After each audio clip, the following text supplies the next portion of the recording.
It's pretty incredible. We're just 29 days away from the election, and some voters still have not made up their minds about who will get their vote. Big questions about how women will respond to Trump's apology.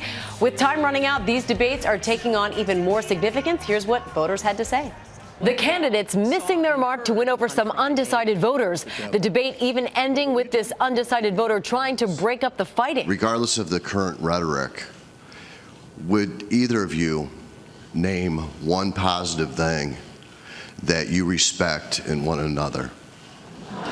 Undecided voters considered the most coveted voting bloc. This year, roughly 1 in 9 Americans haven't made up their minds. I think it was probably a draw. Hillary was very strong in terms of being prepared. Unfortunately, I thought she was very robotic. Donald was very appealing, a man of action, real.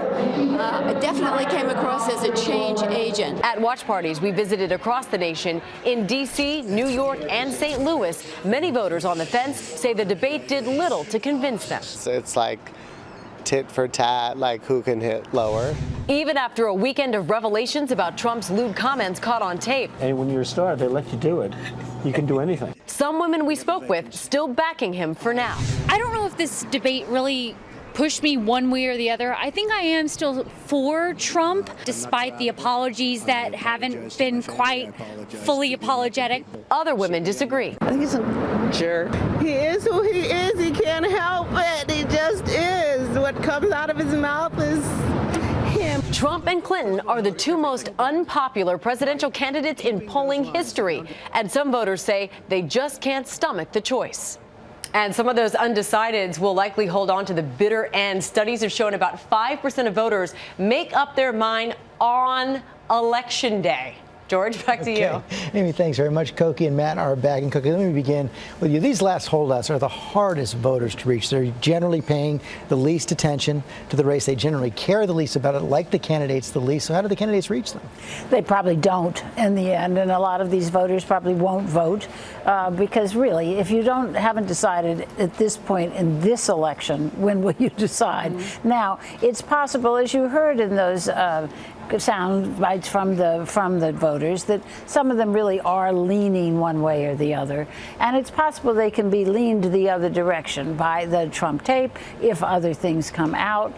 And actually, at the very end, when we saw that undecided voter on the stage saying, "Say something nice," Trump said about Hillary Clinton, "She's a fighter. She's a real fighter." That'll be in ads everywhere starting today. Because he had questioned her stamina before. That's exactly right. Only 29 days to go. You feel that some of the undecided may not end up voting. You've said this too, Matt, that they may just stay at home, not vote at all. Which campaign would be hurt most by that?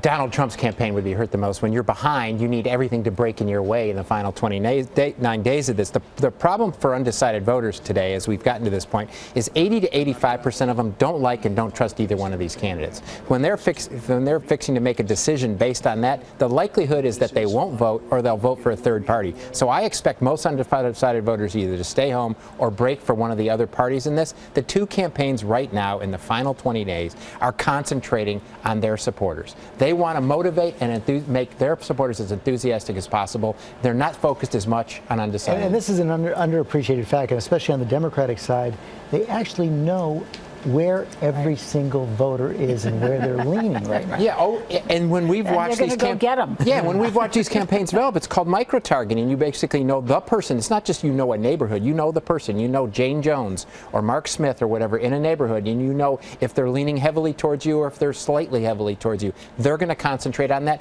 Hillary Clinton right now has more offices, more staff, and more ability to do that. But as I said, anything can break on this enthusiasm level. Also, the other people it will hurt is Republicans in Congress. If these voters don't show up to vote and they're primarily Republican voters, that's a problem for the down ballot.